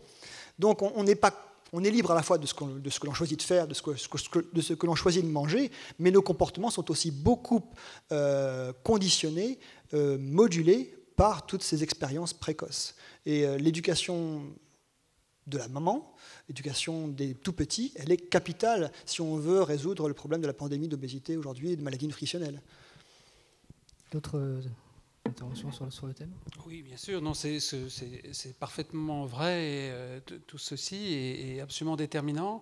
Juste dire d'ailleurs que dans le champ des communications qu'on va faire au niveau de l'Institut européen d'histoire et des cultures de l'alimentation, il y a un symposium en décembre qui concernera justement l'éducation au goût et donc l'importance que ça peut avoir. Donc quelque chose qui est tout à fait ciblé vers le petit enfant. Donc on l'a rappelé, effectivement, c'est la programmation, c'est l'ouverture des panels alimentaires. Sophie Niclos sera là d'ailleurs, nos collègues pédopsychiatres, Daniel Marcelli, qui sera là aussi pour donner certains aspects, moi pour d'autres. Donc oui, c'est un élément absolument fondamental. Il y a une période, comme vous le savez, pour introduire l'alimentation, entre 4 et 6 mois, c'est très important. On sait qu'en termes de comportement, il faut être patient quand on a un enfant. Il faut proposer, on dit quelquefois jusqu'à 10 fois pour qu'un aliment soit accepté. En tout cas, il y a une chose qu'il ne faut certainement pas faire, c'est effectivement les dimensions de forçage, qui là sont complètement contre-productives. Voilà, donc c'est un champ très important, parce qu'on est là véritablement en train de programmer toute notre histoire pour le reste de notre vie. Donc c'est une période très critique. Oui. Parce qu'en fait, il est extrêmement difficile de changer les comportements d'habitude. Et s'il est si difficile pour les gens qui essaient de perdre du poids à l'âge adulte ou à l'adolescence, et qui éprouvent tant de difficultés malgré le support nutritionnel, diététicien, des médecins, s'il est si difficile que ça de perdre du poids, c'est justement parce que l'individu s'est construit sur des habitudes comportementales. Et il n'y a rien de plus dur à changer que des habitudes. Donc si les habitudes sont prises de façon saine et bonne dès le départ, on coupe le problème à la base, en fait. Et on évoquait l'alimentation, effectivement, les recommandations de l'alimentation pour l'enfant, mais ça vient également questionner l'alimentation finalement des parents. Et le principe de mimétisme, il est vraiment très très fort et fondamental. Et je crois qu'il ne faut pas l'oublier non plus. En tant que parents, nous avons également ce rôle que de pouvoir promouvoir également une diversité alimentaire. Donc au-delà de faire attention à ce que je peux mettre dans l'assiette de mon enfant, il faut aussi que je m'interroge sur mon propre rapport à l'alimentation.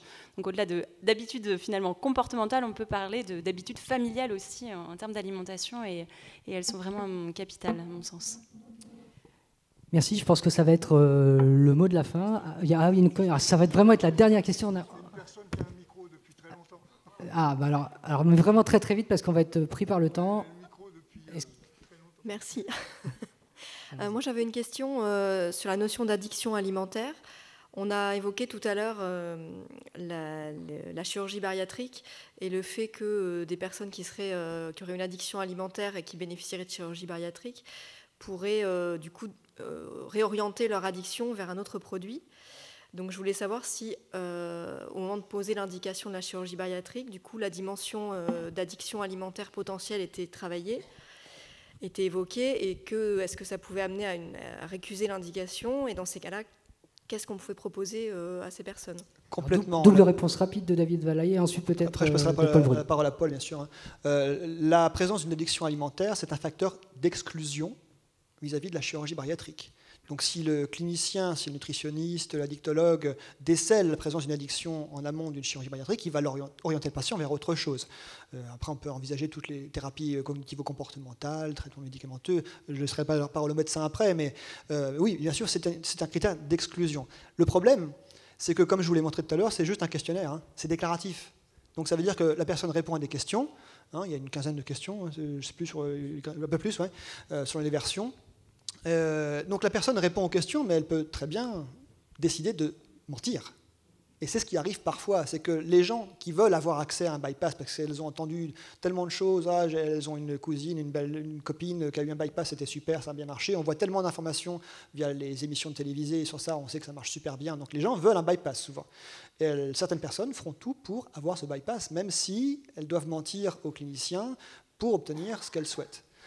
Je laisse la parole à Paul maintenant. Oui, donc peut-être pour répondre à la question, déjà sur la question du bilan pré-opératoire, donc dans les recommandations actuelles, ce qui est important, c'est d'avoir une évaluation pluridisciplinaire, médicale, nutritionnelle, diététique, incluant une évaluation psychologique ou psychiatrique qui permettra d'une part de dépister des contre-indications, mais aussi et surtout de présenter au patient des conditions qui lui permettront d'améliorer des choses qui sont sur le plan de la dépression, l'anxiété, qui sont présentes, qui peuvent être des facteurs de risque ultérieure. Donc il y a beaucoup de situations où on va considérer qu'il y a à un moment donné une contre-indication relative, c'est-à-dire un trouble qui va être un facteur de risque de développer des problèmes après, et donc c'est à ce stade-là qu'il faut le traiter. Et une fois qu'on l'a traité et pris en charge, du coup on peut revoir les gens et ensuite les accompagner et puis lever la contre-indication à la chirurgie. Donc une contre-indication à un moment donné ne veut pas dire contre-indication définitive.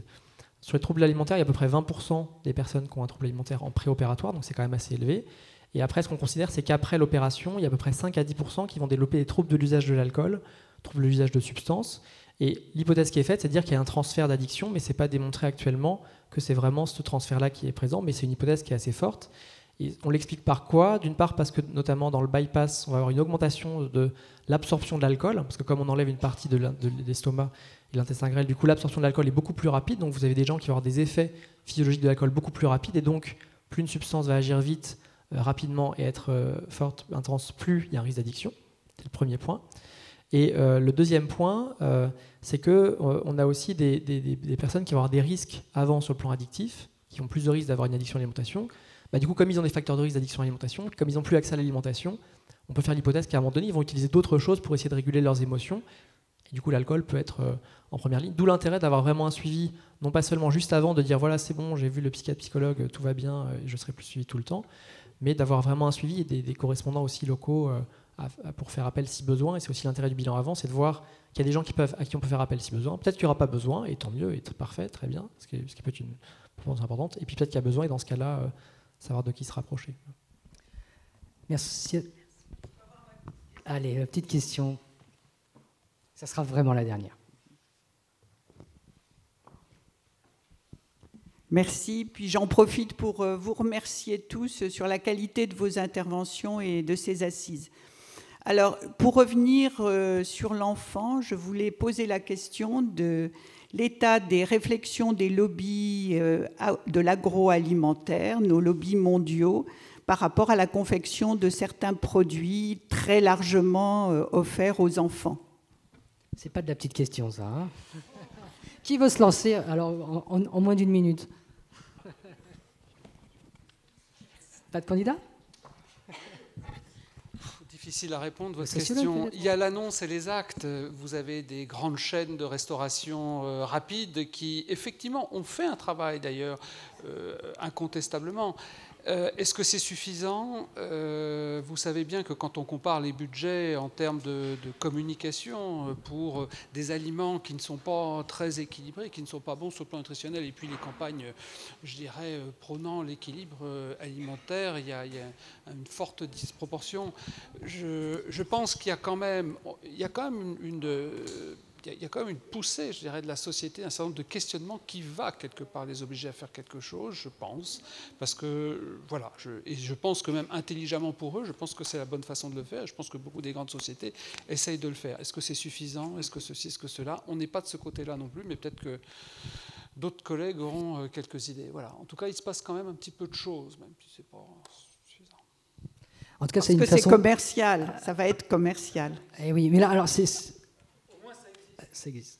On ouvre un peu le débat là sur autre chose, sur une autre dimension. Il faudrait, je pense, faire une table ronde sur ce sujet après en parler. Peut-être que ce sera le cas une autre fois. Il me reste à remercier chaleureusement nos intervenants pour la qualité de leurs interventions. Le mot de la fin, Patrice Debré ? Non, juste puisque nous sommes en train de terminer, pour dire que n'oubliez pas que ça continue demain. J'allais y venir, bien sûr.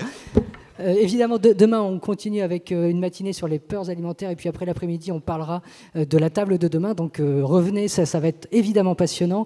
Je précise aussi que vous pouvez laisser à l'accueil vos coordonnées si vous souhaitez être tenu au courant des informations liées à des tours de science. Et enfin, qu'il y a eu des captations vidéo qui ont été faites des interventions d'aujourd'hui, de toute la journée et également de demain et qui seront disponibles sur les sites de l'Université de Tours sans problème. Merci beaucoup à tous, merci d'être venus.